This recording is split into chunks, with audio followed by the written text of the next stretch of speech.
Time to get the adrenaline pumping and the testosterone boiling, as today we are looking into The Last Boy Scout. Badass action-packed buddy movie from 1991, yeah! When down on his luck and self-loathing, private investigator Joe Hallenbach is assigned to protect nightclub dancer Corey, played by Halle Berry, his paths cross with disgraced former quarterback Jimmy Dix, played by Damon Wayans. After Corey is brutally murdered, the unlikely duo have to reluctantly work together in order to solve the murder, where they find themselves in an explosive game of cat and mouse with some pretty nasty guys who are seriously really mean in this angry and energetic, enjoyable action spectacle. Yeah! Bring it on! Well, it's time to solve a murder and stop bad guys while being angry and bitter about it, as we explore 10 things that you didn't know about The Last Boy Scout. So, let's check it out. I always say that.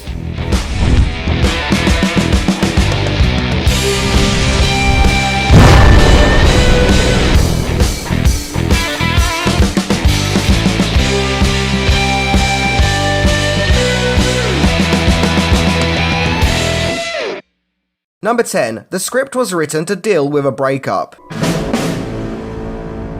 The script for The Last Boy Scout was written by Shane Black, who prior had written the scripts for The Monsters Squad and Lethal Weapon, as well as having a small role in Predator. After the huge success of Lethal Weapon in 1987, it would have seemed that his career was ready to take off. However, his personal life went into a slump after he dealt with a breakup of a relationship, which Black referred to as his first real love, where he took a 2-year break from writing, where he wasn't really doing much of anything except smoking cigarettes and reading paperbacks.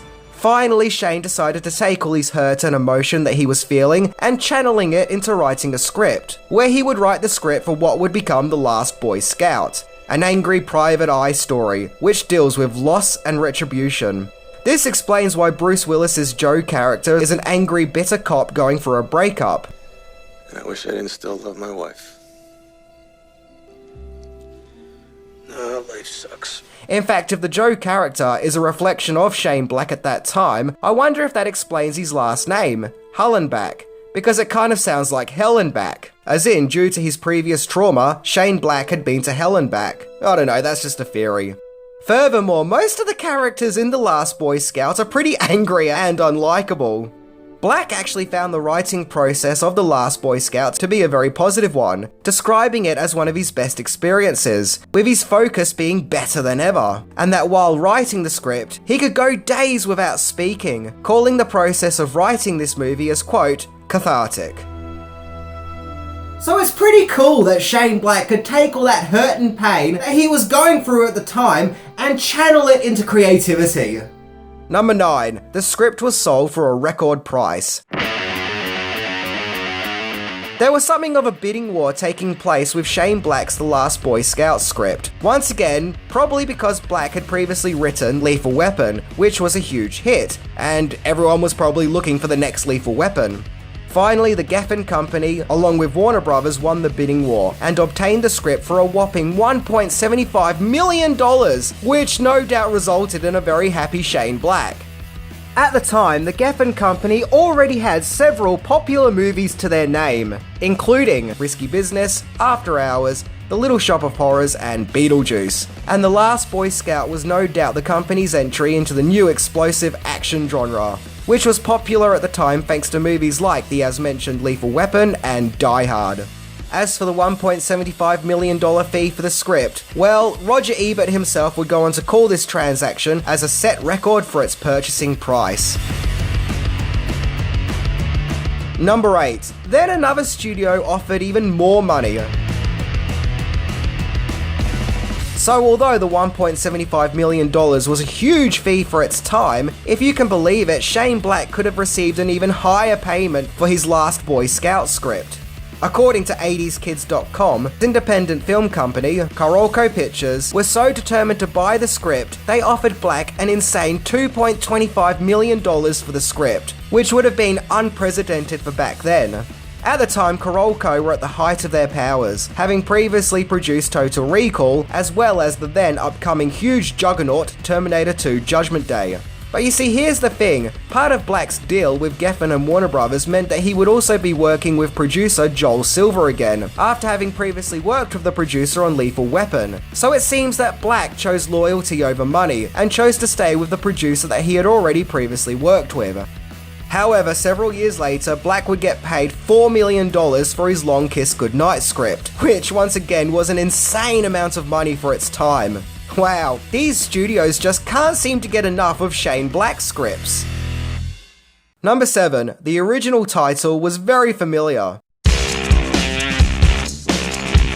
So as mentioned, Joel Silver came on board to produce The Last Boy Scout. In the late 80s and early 90s, Silver was something of the king of producing action movies, having also produced the Lethal Weapon and Die Hard movies, as well as Roadhouse, Predator, and Demolition Man. He incidentally would produce another Shane Black script with 2016's The Nice Guys. So the guy clearly knows a thing or two when it comes to cinematic action. However, according to Silver, in a 2016 Q&A, the original title of The Last Boy Scout was in fact Die Hard. Silver liked the title so much, he asked Black if he could use the title on another action movie that he was working on at the time, which was in fact Die Hard as we know it.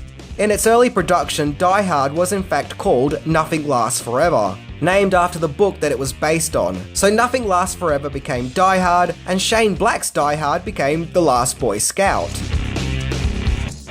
If this is true, this makes me wonder if Shane Black got any credit for coming up with the Die Hard title. Number 6. Extensive rewrites took place.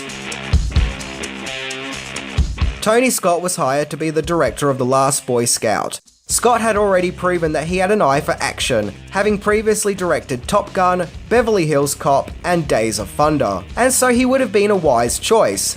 Despite the fact that The Last Boy Scout script was sold for a ridiculously large fee for its time, it didn't stop an insane amount of rewrites from taking place. The biggest cause for the rewrites was Bruce Willis, who the studio really wanted to cast in the film. But Willis wasn't too enthusiastic. He found certain elements of the script to be too similar to Die Hard, which he had just done. So Black had to make multiple changes to the script in order to mix it up and to make it bigger with more spectacular action in an attempt to outdo the as mentioned Die Hard, along with the ending being completely rewritten. The original script was also a lot more brutal than the final film, where there was even a subplot where Joe's wife gets kidnapped with the threat of her being forced into snuff movies. Willis didn't like this plot, as going back to Die Hard, he claimed that saving his on-screen wife was something that he had previously done in that movie.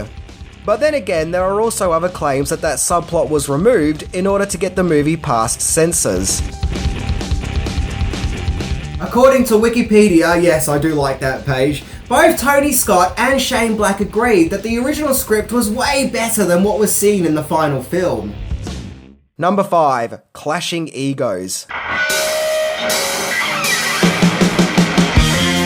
The filming process was a grueling 90 days, and by reports, filming this movie was anything but a pleasant experience. There were supposedly constant arguments taking place between Bruce Willis, Tony Scott, and Joel Silver, as well as talks that Willis and his co-star Damon Wayans really disliked each other and often clashed during the filming. Joel Silver in particular was apparently kind of insane while filming The Last Boy Scout, with him being described as, quote, insane with long horrible fits of sanity. Word has it that when it came to Last Boy Scout, he was controlling in every aspect of the film, and just sort of went crazy. Once again, this is all supposedly, remember I wasn't there. Another thing that's been attributed to all the hostility and fighting on set is that The Last Boy Scout was filmed at a time when Willis, Silver, and Scott were all at the top of their game and were at the height of their successes, which no doubt fueled all their egos. So they all had their own ideas and thoughts of the movie and thought that their way was the right way. Still, it's a shame that Bruce Willis and Damon Wayans didn't get along, as they both previously played babies in Look Who's Talking 2, and they seemed to get along in that film. Both Joel Silver and Tony Scott have previously spoken about what a miserable, horrible experience making The Last Boy Scout was. But whenever someone talks about how bad making the movie was, everyone seems to point fingers and blame the other guys for making it miserable, without anyone taking any responsibility. So, in a way, the clashing of egos is still going on, as no one can seem to own their part in it and just blame the other guy. Number 4. Riot on set. So it seemed that not only did the clashing of big-time Hollywood egos plague the set of The Last Boy Scout, but also very pissed off extras. You see, some extras were hired for scenes to be shot at the Los Angeles Coliseum. However, the 100 odd extras were then recalled for a second day of shooting at the location. However, yeah, you know that shit is about to go down whenever I say however. The Last Boy Scouts production then decided to cancel the recall of all these many extras. And what makes matters worse is the extras weren't informed that their services would no longer be required for filming, so these 100 extras turned up to the set expecting to do an extra day's work, only to be told their services won't be required, and to make matters even more hectic, they were also informed that they won't be getting paid for that day's work. So this caused the extras to get angry and surround the set, causing chaos on the set's surrounding barriers, which got so bad, the riot police were called in to try and stop all the commotion. Yep, just when you think the tension and bad feeling on the set of this movie couldn't get any worse, even the extras were furious and not in the mood for any crap. Number 3. The composer hated the movie. The score for The Last Boy Scout was composed by the legendary Michael Kamen, who, like Joel Silver, was something of a connoisseur when it came to action movies of the late 80s and early 90s, with him composing many of Silver's action classics, including the Die Hard and Lethal Weapon movies. And if IMDb is anything to go by, Michael Kamen also didn't have much love for The Last Boy Scout, as when he was asked to score the movie, he naturally was given a print of the film, of which when he saw it, he really did not like the movie. Nope, not one bit. But he agreed to score The Last Boy Scout thanks to his real-life friendships with producer Joel Silver and Bruce Willis. Despite Kamen not being a fan of this movie, he provides his usual top-quality music, the kind of score he provides that gets you pumped for some kick-ass action. But it also has some slow, emotional tunes too, and it even often has a noir sound about it as well. But seriously, just when you think that behind the scenes couldn't get any wilder, as the cast hated making the movie, the production hated it, the background extras hated it, even the movie's composer hated it. Man, the poor Last Boy Scout really did not have many friends. Number 2. The editing process was a nightmare. So with filming wrapped up, you would think that that would be the end of the problems plaguing the production, right? Well, no. Even editing this movie was an unpleasant experience. It is said that when Tony Scott directs a movie, he has an overabundance of film to get through, thanks to excessive filming and filming with multiple cameras. And when it came time to edit The Last Boy Scout together, there was just mountains upon mountains of film footage to get through, of which multiple editors were required to shift through all the footage and to try and cut together a cohesive movie. One very early cut of the movie was even deemed unwatchable, of which once again others came on board to edit the film. Famed editor Mark Goldblatt, who was something of a go-to guy when it came to editing action movies, came on board as one of the editors to try and cut The Last Boy Scout into a movie. And thanks to the copious amounts of film material, he said editing this movie was one of the most painful and frustrating experiences of his career. When The Last Boy Scout was finally edited into a movie with a beginning, middle and end, further cuts would be made, as a lot of the movie's violence had to be toned down, in order to avoid an NC-17 rating. So some scenes of excessive violence had to be cut out. Some accounts of early test screenings of The Last Boy Scout do claim that earlier versions of the film was way more violent than the final movie itself.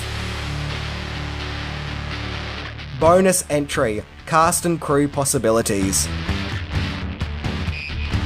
There are some websites that explain that before The Last Boy Scout became a Bruce Willis vehicle, that veteran actor Jack Nicholson was originally considered to play the part of Joe Hallenbeck. And furthermore, Mel Gibson was also considered to play Jimmy Dix. But thankfully, we ended up with Bruce Willis and Damon Wayans. And despite stories of them not getting along at the time, they do bring great chemistry and charisma to the piece. These sites also explain that Die Hard director John McTiernan was the original choice of director considered for helming The Last Boy Scout, but he turned it down. And when Tony Scott came on board as director, his original choice to play the Corey character was Grace Jones, but it was ultimately Halle Berry who got the part. Number 1, it was a box office disappointment. The Last Boy Scout was released in December 1991, and despite being a follow-up to Lethal Weapon and Die Hard, guaranteed to follow that mold and make big box office bucks, the movie sadly was something of a dud in the eyes of the studio, with it only making $114 million at the box office on a $43 million budget. Now I know what you're thinking, $114 million is a lot of money. Well, yeah, but keep in mind that a few years earlier, Lethal Weapon 2 made $227 million, and Die Hard 2 made $240 million. So I'm guessing there was an anticipation that The Last Boy Scout would be bringing in those kind of numbers. The Last Boy Scout did however get fairly positive reviews from critics, with many agreeing that it's a competently made, fun, explosive action thriller. And it even got Bruce Willis's career back on track after the disappointing reception of Hudson Hawk, which is a story for another episode. The Last Boy Scout has also become a cult movie, with its fan base increasing more and more with the passing of time. At the end of the day, The Last Boy Scout is a very fun and enjoyable movie, and considering the absolute chaos that took place while making the movie, it's surprising that a coherent movie came out of it, let alone a really good one, which The Last Boy Scout is. I think The Last Boy Scout does share that top-notch action spectacle quality that you'll get from the as-mentioned Lethal Weapon and Die Hard. The only difference is, The Last Boy Scout was something of a slow burner, rather than an instant classic. The one that kind of went rogue and found its own place with fandom in time. So when you think about it, that actually kind of goes with the nature of the movie, and even what led to its creation. It's an unapologetic, no bars hold, rebellious action movie that has a chip on its shoulder, and developed a bad attitude and went in its own direction. But in doing so, it has aged like a fine wine. If you like all those badass, sweaty action movies of the late 80s and 90s, then The Last Boy Scout is the movie for you. You won't be disappointed, and I do believe that it is a slightly underrated gem. Underrated in the sense that it doesn't seem to get the same level of praise as Die Hard and Lethal Weapon, but still has the same level of quality. Anyway, I'm Minty, and wow! I don't think any of the cast and crew of The Last Boy Scout were on each other's Christmas card lists. See ya!